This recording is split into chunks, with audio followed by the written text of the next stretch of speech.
আল্লাহ যার রব, নবী মুহাম্মদ সাল্লাল্লাহু আলাইহি সাল্লাম যার রসুল, কোরআন যার কিতাব, ইসলাম যার ধর্ম, সে চরিত্রহীন হবে কেন? কিসের অভাবে আমরা নষ্ট হয়ে গেলাম? কিসের অভাবে বরবাদ হলো? চারটি সর্বশ্রেষ্ঠ নিয়ামত, আল্লাহ সর্বশ্রেষ্ঠ, নবী সাল্লাল্লাহু আলাইহি সাল্লাম সর্বশ্রেষ্ঠ, কোরআন সর্বশ্রেষ্ঠ, ইসলাম সর্বশ্রেষ্ঠ। চারটি সর্বশ্রেষ্ঠ নিয়ামত আমার আপনার কাছে থাকার পরেও আমি চরিত্রহীন হলাম কেন? আমি বরবাদ হব কেন?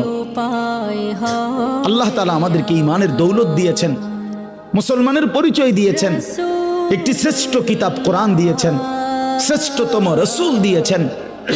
আল্লাহ তাআলা শ্রেষ্ঠ মালিক, ইসলাম আমার শ্রেষ্ঠ ধর্ম। আমি নষ্ট হব কেন? আমার ভাই বুঝছেননি আমার কথা?